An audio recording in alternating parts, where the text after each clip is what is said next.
আমাদের সামনে যে কোরবানি আসছে, এই কোরবানি আল্লাহ সাল্লাল্লাহু আলাইহি সাল্লাম যখন কোরআনের ফজিলত বলতেছিলেন, তখন এক সাহাবী বললেন, ইয়া রাসূলুল্লাহ হাবিবাল্লাহ, আমার সন্তানের পক্ষ থেকে আমাকে একটা দুধের উট বা গরু দেওয়া হয়েছে, আমার তো মন চায় আমি এটাকে কোরবানি করি। রাসূল সাল্লাল্লাহু আলাইহি সাল্লাম বললেন যে না, এটা তোমার রিজিকের জন্য রেখে দাও। যারা কোরবানি করবে বা যারা কোরবানি করতে পারবে না, এই সকল ব্যক্তিরা যদি আজকে অর্থাৎ জিলহজের 4 দিন আগ থেকে নিয়ে কোরবানির দিন পর্যন্ত চুল, নখ, গোঁফ এগুলো যদি না কাটে, তাহলে কোরবানি করলে যে পরিমাণ সওয়াব আল্লাহ তাআলা সওয়াব দান করবেন। অত্যন্ত ফজিলতপূর্ণ একটা আমল। আমাদের চুল, গোঁফ, নখ যার যা কাটা দরকার মাগরিবের আগে আমরা কেটে নিব, আর কুরবানি পশু কুরবানি করা পর্যন্ত অপেক্ষা করব। তাহলে আমি কোরবানি যদি দিতে নাও পারি, তাহলে আমার আমল নামার মধ্যে রাসূল সাল্লাল্লাহু আলাইহি ওয়াসাল্লাম ভাষ্য অনুযায়ী একটা কবুল কুরবানির সওয়াব লিখে দেওয়া হবে। আমরা এই আমল করব।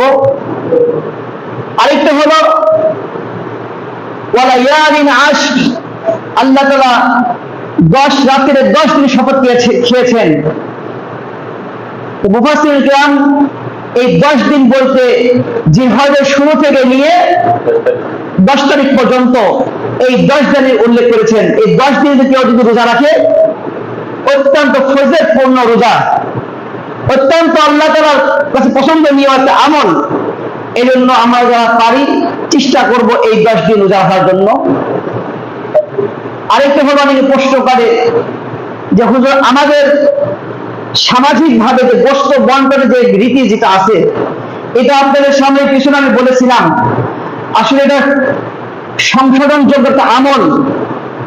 এটা ইসলামের আঙ্গিকে এটা আমল না, এই সিস্টেমটা না। ইসলাম যেটাকে ব্যক্তিগত পর্যায়ে রেখেছেন, ওটাকে ব্যক্তিগত পর্যায়ে রেখে দেওয়া। ইসলাম যেটাকে সম্মিলিত পর্যায়ে করেছেন, ওইটাকে সম্মিলিতভাবে আদায় করা। ঈদের দিনে ইসলাম সম্মিলিতভাবে শুধুমাত্র নামাজ আদায় করাটা করেছেন।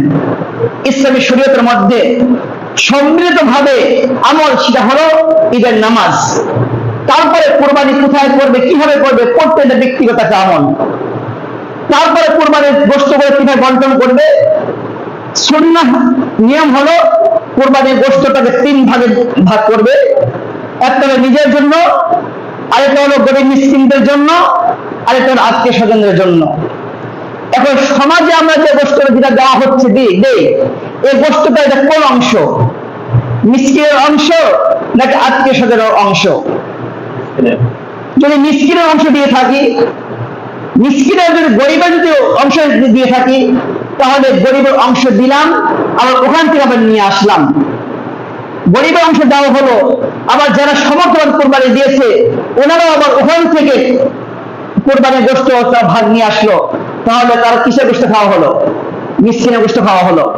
এই জন্য আমাদের সমাজের মধ্যে প্রচলন যেটা আছে, এই গোশত কেন্দ্রিক যে প্রচলন, এটা সংশোধনযোগ্য, ইসলামের দৃষ্টিতে সংশোধনযোগ্য।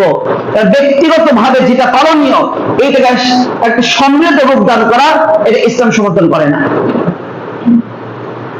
এবং অনেক জায়গায় এরকম আছে যে গোশত দেওয়ার সময় যদি ঈদের মাঠের চাঁদা বাকি থাকে, মসজিদের বেতন বাকি থাকে, সামাজিক কোনো কিছু বাকি থাকে, তাহলে ওখানে বসে তাদেরকে টাকা আদায় করে গোশত দেওয়া হয়, যেন মনে হয় গোশত ক্রয় বিক্রয় করা একটা পরিবেশ, একটা বাজার দরদাম করা হচ্ছে। এটা অত্যন্ত গর্হিত একটা অবস্থা।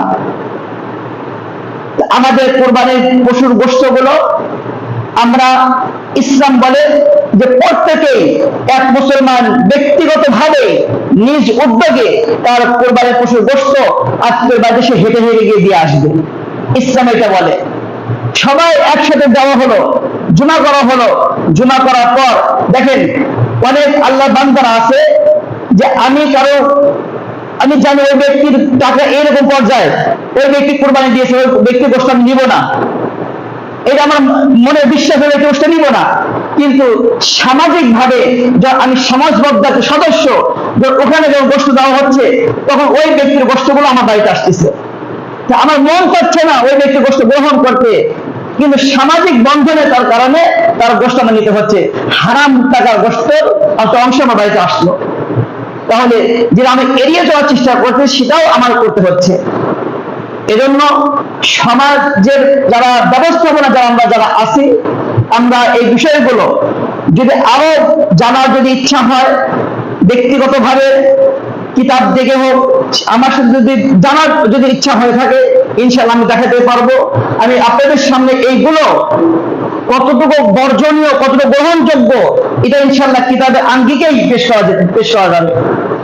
আমরা এটা খেয়াল করব।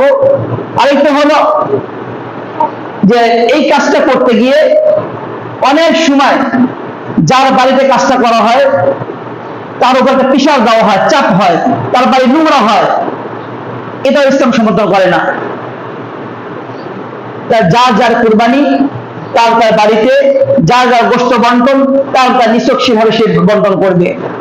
আরেকটা হলো যে আমার আত্মীয় যে অংশটুকু, এটা পারতপক্ষে প্রত্যেক আত্মীয়, বাবার কুলের আত্মীয়, মায়ের কুলের আত্মীয়, স্ত্রীর কুলের আত্মীয়, যতটুকু পাওয়া যায় সম্মিলিত হয়ে থাকে তাদের মধ্যে আন্তরিকতার জন্য দেওয়া।